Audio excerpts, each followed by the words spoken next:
Hey friends, welcome to the Ultimate Origami Paper Guide Part 3. And this video is all about dyeing papers different colors.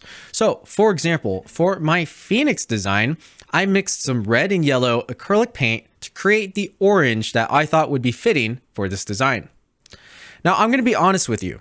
While I can do this, I'm not very good at this process. So, what am I going to do for this video? Well, I've asked some of the most talented folders who have really honed their craft to making beautiful origami paper to share some of their tips and processes with you to see how you can make that paper as well. This information is truly a valuable gift for you. So definitely go make sure and check their links out down in the description below and just show them some love. And now that you've followed them, subscribed to them, checked out their origami, let's get started. Hello, this is Mayu, and today I'm going to show you various methods that I use to add color and texture to origami paper using acrylics, pigment ink, bleeding tissue, and dyed water. Don't worry, it's super easy. Let's start with the essential tools and ingredients for each method. You need a smooth surface. I'm using a cutting mat, but you could also use PVC or glass, methylcellulose glue, a brush with firm bristles, something to roll out paper with, and finally, Wenjo paper. That's Chinese calligraphy paper made from mulberry bark, which is my favorite paper to use for origami. Optionally, using a fan like this one really helps with speeding up the drying process. Don't use a hairdryer though, because the heat will warp the paper. Before we start dyeing the paper, we need to treat it with MC. Here's how you do it. Pour out a little bit of MC on the surface, spread it evenly and thinly with a brush. Roll out the Wenjo on said surface using a paper roll and brush everything flat. You can apply another layer of MC then. And then just let it sit to dry, or use a fan. For the following dyeing methods, we will each start with an unpeeled piece of treated paper. Alright, time to dye. For the first method, we mix in a little bit of acrylics and MC. Personally, I always have at least 2 different color mixes prepared, but feel free to do whatever. Make sure the acrylics are diluted enough, otherwise the paper will feel a little bit plasticky. If you overdo it with the paint, it will be extremely hard to peel off the paper in the end, so proceed with caution and just experiment until you get the right ratio. Now, there's various ways how to apply it onto the paper, for example with your hands. If you want to use your hands, make sure you always wear protection. Start with one color and pour it on the paper. Spread it across the paper using your hand until it's completely or mostly covered. Add a little bit of the other mix and try to work in some texture with your fingers if you like to. Let's do it again, but with a brush this time. It's the same process as before. I find it to be a lot easier and cleaner to apply the paint using a brush. It also allows me to achieve a much more even texture, and you can use the bristle structure to your advantage.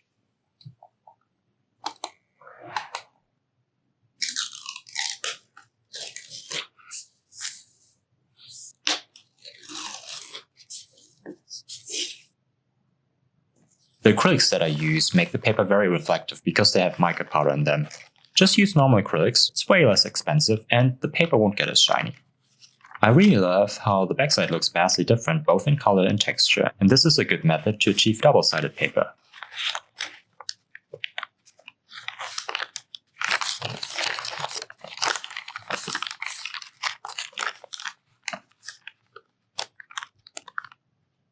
Here's an example where I try to use more contrasting colors. Again, I wish my acrylics weren't as shiny, but it still kind of works. As mentioned, one of the drawbacks is that if you add too much acrylics, the paper might fuse with the surface. At the same time, you need quite a bit of paint to achieve an opaque and intense color. One trick is to apply 1 or 2 layers of paint at a time before peeling it off once it's dry, until you repeat the whole process as needed. Keep in mind that it will eventually affect the texture and it won't feel like paper anymore. I definitely pushed it a little bit with this one, where the backside actually ended up looking a lot more interesting, a little bit like fungi. For this method, we again prepare some MC first before adding paint. In this case, color-fast pigment ink used for drawing and calligraphy. Color-fast means the hue of the color won't fade over time. Unlike the first method, dyeing with pigment ink won't affect the texture in significant ways and will get you a nice opaque coverage with rather conservative amounts of ink. First, we need to create a base layer of color. So we pour a little bit of the ink and MC mix onto the paper and again, just spread it over the paper using your hand or brush. After that is done, apply ink straight from the bottle using a pipette. A few drops of ink should be more than sufficient since at this point the base is still wet and that will help with spreading it over the paper with ease. Again, the same with the brush this time.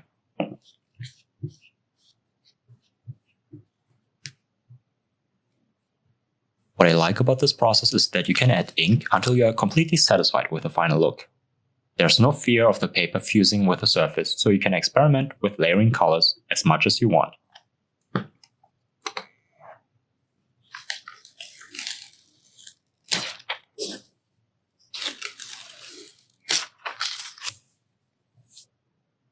The coverage and intensity of pigment inks is quite good, at least on the front side. The back side looks rather subdued in contrast, and you could treat that side using the same method if you wish. Sometimes it's great to have an option of a less intense color though, especially if the front side looks too saturated or too busy. It really depends on the colors and the amounts you use. Here's an even more subdued approach where I use less ink from the bottle and where I rely more so on the base coating of the paper. Here's another brush experiment where I apply mostly horizontal and vertical strokes. Don't mind the wrinkles, it's just free texture. This one I tried to recreate the brush texture using my fingers and also incorporating more wrinkles, just to see if I could somehow make the texture look more interesting. For the last paper, I actually combined both the ink and acrylics method by adding acrylics at the very end of the process. It looks super cool, and I like the contrast between shiny and non-shiny areas. For this method, I will specifically show how to create gradients using different colored tissue paper and also how to reuse used bleeding tissue without wasting it. To achieve gradients, first line up different colored pieces of bleeding tissue on top of the paper. Make sure the pieces overlap and prepare a bowl of water. Load a brush with water and start carefully brushing the tissue paper. Bleeding tissue is very fragile and will easily rip, so be careful about applying pressure with the brush. After the bleeding tissue is thoroughly soaked, let it sit for a minute or two before you start peeling the tissue off the paper. Take your time peeling off everything in one piece. I will show you a way how to reuse that without throwing it away. While we let this paper sit to dry, let me demonstrate what you can do with this used piece of bleeding tissue. Pour a little bit of MC on the surface and spread it evenly across. Carefully roll out the used bleeding tissue. Brush it flat and apply another coating of MC. Now, this step is very tricky since, as already mentioned, bleeding tissue is not very durable or strong, so you have to be very, very gentle with your brush strokes. Having done that, it's time to roll out a layer of Wenjo paper on top of it. I guess you could call this a Wenjo bleeding tissue. This is essentially the same as creating double tissue paper. So we are not actually dyeing anything, we are using the texture and appearance of the used bleeding tissue to create the illusion of dyed paper, as the tissue shines through the Wenjo paper.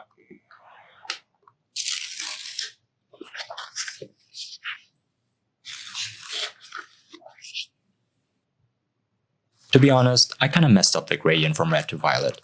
I initially thought that maybe I didn't overlap the two colors enough, or maybe it was too much. But I believe the mistake was going back in with a brush and trying to fix the transition. Don't do that. Here are some more attempts where I succeeded in creating more seamless and softer transitions.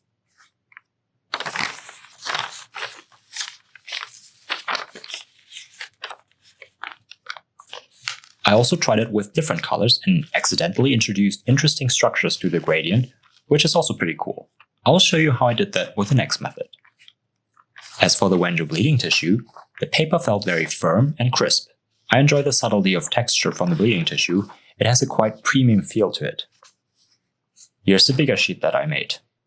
If you think ahead enough, you can manipulate the pattern of the bleeding tissue when you use it for the first time to create an even more interesting Wenjo bleeding tissue later on. Feel free to experiment with that.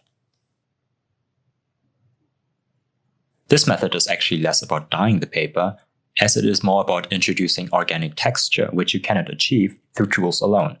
For that, we just need water, or more specifically in this case, dyed water, which is just water with some ink or any other kind of paint. I'm using pigment ink here, just a few drops should be enough.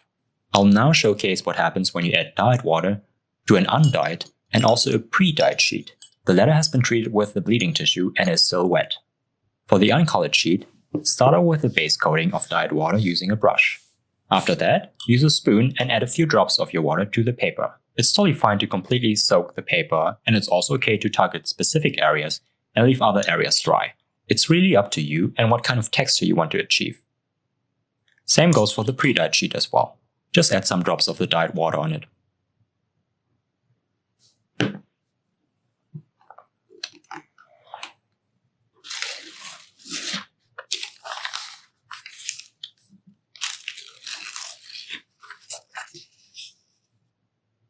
What I really enjoy about dyeing paper with water is that you really don't know exactly what the end result will look like, and it's always a pleasant surprise. For the uncolored sheet, I did have to use quite a bit of water to achieve a certain color intensity and coverage, so I do recommend using a pre-dyed sheet, preferably one that is still somewhat moist, since that will help the water push away the dye or pigments that are already present on the paper.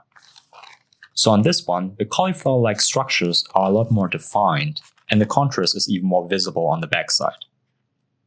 If you want things to be a little bit more subdued and nuanced, though, here's one where I only used water with a tiny amount of ink. You can also try water alone. Here's another paper that I pre-dyed with bleeding tissue, which I have added water to without any ink. I like this one a lot, where I added some bluish undertones to the red paper, and I like how all these shapes intersect and overlap.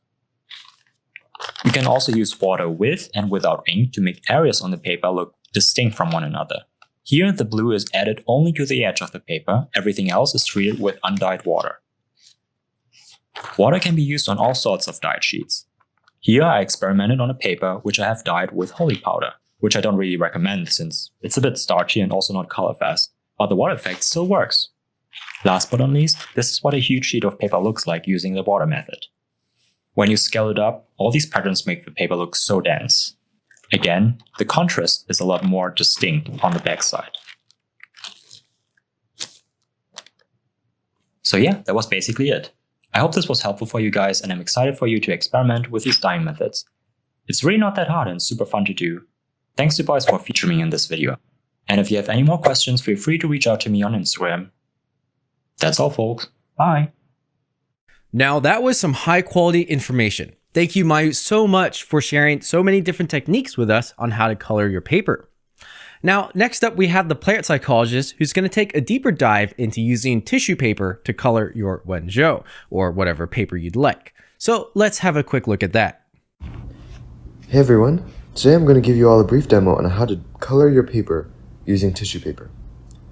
This technique essentially takes the ink out of the tissue paper and soaks it into the paper you want to fold, which for this example is Wenzhou. Some brands of tissue will bleed more than others. It also varies by color, so you really have to experiment with whatever you have on hand. First of all, you want to have the paper you're going to dye stuck to the glass, which if you've already been treating it, it can be convenient to just leave it up there after it's dried. Then we're going to take our tissue, lay it over the paper, and brush water over the whole thing. In this demo, I'm using a regular kitchen sponge, but you can use a foam brush or a hairbrush or whatever you have on hand. And depending on the tissue, you can often use one sheet of tissue to dye multiple sheets of paper. In this example, I'm taking one sheet of blue tissue paper and using it to dye 2 sheets of Wenzhou, and same thing for the red tissue. You can also combine 2 different colors of tissue to make new colors. So here I'm taking a sheet of blue and a sheet of red to make a purple Wenzhou, which is kind of more brownish, but whatever. So there's a lot of things you can do with this technique, so definitely play around with it for yourself and experiment. Using bleeding tissue for coloring is nice for a number of reasons. First of all, compared to painting with acrylics or spray paint, the bleeding ink will not make your paper rubbery or leave brush strokes. It's also nice because it doesn't really require you to buy anything new. You can just use paper that you likely already have for making double tissue. Anyways, that's all I have for this section. Now back to Boyce. Shout out to the plant psychologist for that excellent explanation. Now, we are still taking a look at this process of using tissue paper to color our paper. And this time it's kind of cranked up a notch to add extra texture and patterns. And this is brought to us by Frankenpaper or Schokoladen Pudding Man. To start, Shoko is going to be treating the paper below and treating the tissue paper on top, just like we saw earlier. Now, one thing to note is this tissue paper really bled into the paper below. And to add even more texture, you're going to see Shoko take some of that wet tissue paper and move it around the paper below just to get extra dye into the paper. Another thing he's going to do is squeeze out some of the remaining water / MC into the paper below as well. And this is very similar to the water technique that Mayu showed us. And that results in a lot of texture. You can see that in this paper as it is beautifully peeled off the surface.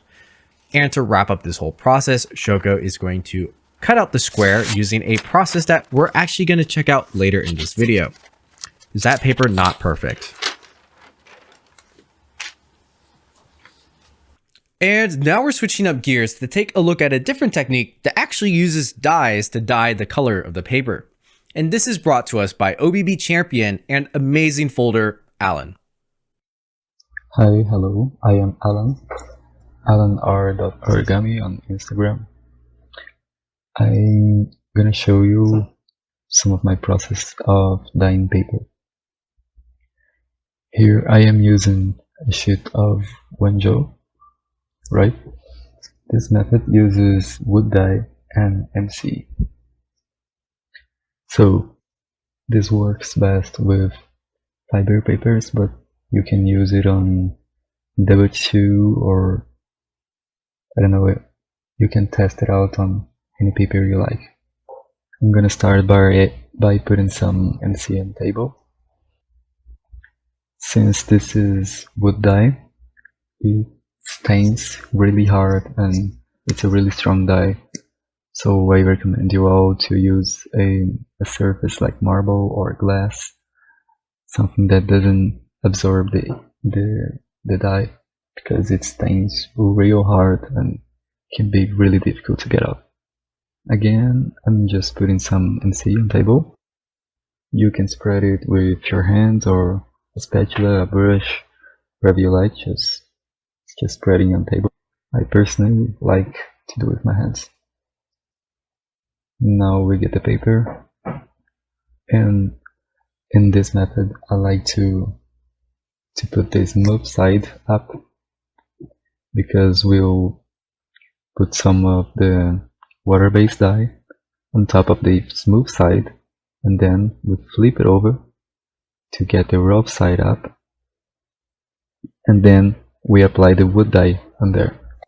So this is initially a smooth side up on Wenjo case, of course, which is I recommend the most because it's the paper I have tested the most with this method.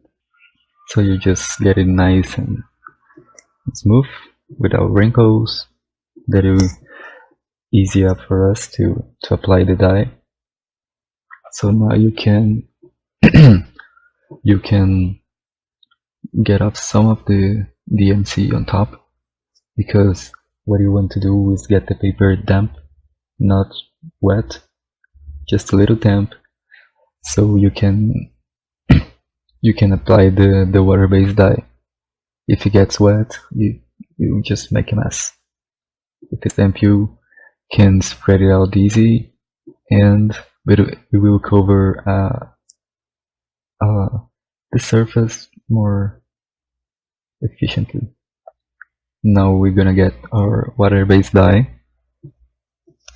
This is a dye that here in my country, Brazil, we use for mostly construction work or general purpose. It's not something art related.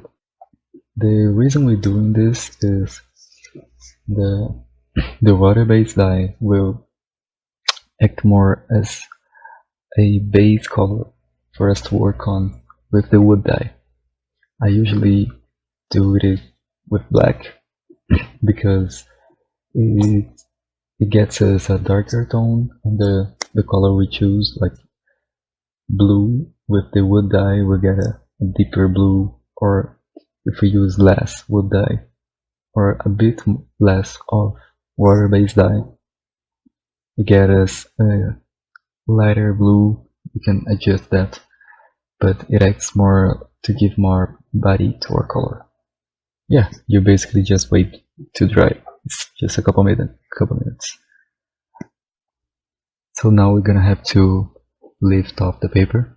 This can get a bit tricky and you gotta just get used to. Since this is Wenjo, you don't need to worry about ripping the paper too much, but you still need to worry because it's paper and it's wet. Now we have the rough side up. Again, we just got any wrinkles off the paper so we can work better on it. Now we'll start working with our wood dye. This is a bit of alcohol. It dilutes in alcohol. It's alcohol based. This is the dye. It comes in powder. I'm gonna use a mix of red, orange, and brown on this one, and a bit of a chestnut-like color. I think you can usually find on, I don't know about your countries, but here we can find on art supply stores and maybe construction work stores. And yeah, sorry, I forgot to adjust the focus of my camera. This one is red. I'm gonna get some orange now. No, this is brown. And then the chestnut.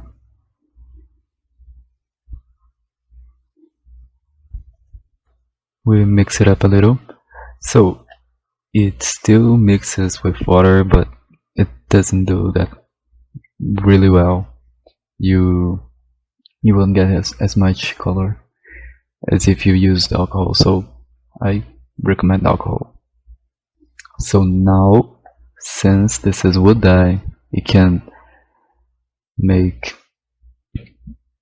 do bad for your skin if you handle with too much. If you handle it too much, we can affect your skin. So now we're gonna use gloves. I strongly recommend that you use gloves too, or you can be a lot smarter than me and use a brush or a spatula. I'm just dumb and I like to use my hands to make stuff, like a toddler or something. So now we're gonna pour some generous amount of wood dye on top of the paper. Spread it a little, right? So now what we want is getting the most dye on top of the paper, so it just dries it out. The paper absorbs the dye and it gets through it, so we can paint it whole. This is why we put a generous amount, because the more you pour, the more deep the color is.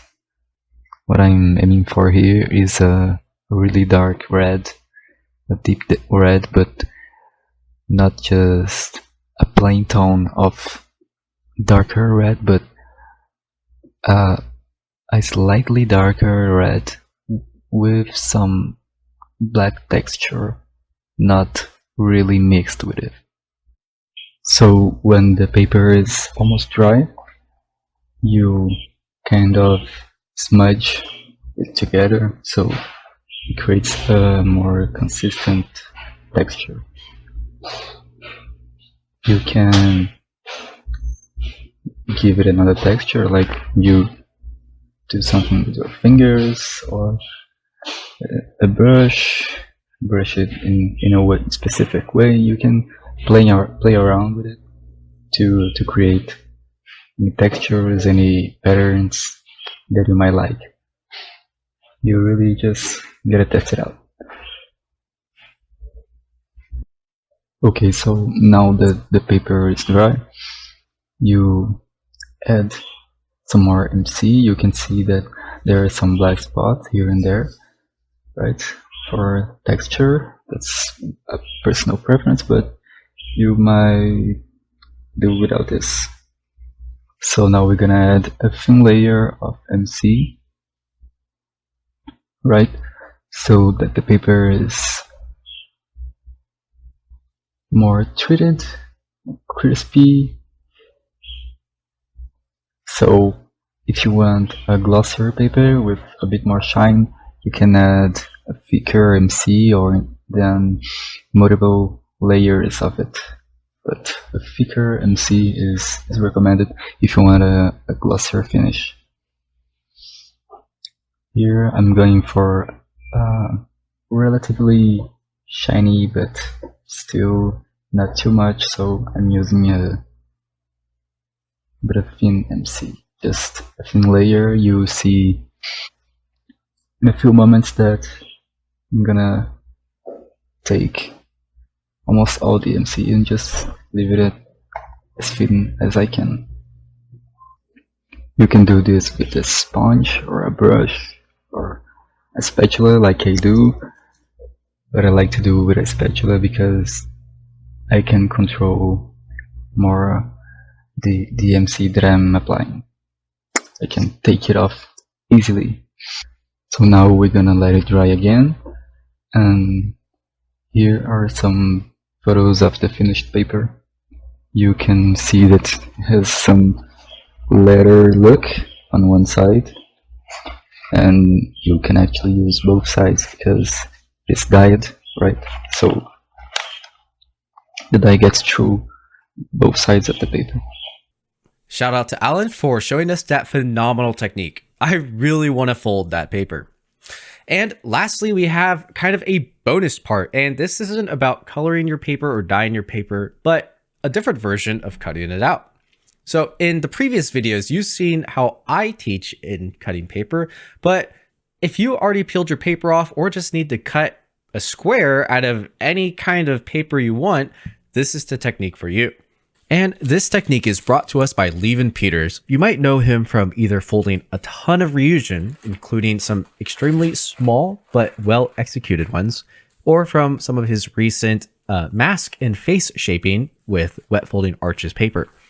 Really, really great stuff. So to show how to cut out the square from any kind of paper without using a sort of grid or cutting mat, all you really need to do is start with one long diagonal fold, which he's showing here. Now his paper already has some creases, but those we can just use for reference and ignore them because it's quite a mathematical sequence or very easy to follow. Once we have that one crease, all we need to do is fold a perpendicular line, and that is done by lining up the edges of the first fold that we made together. And that is going to create a 90-degree angle.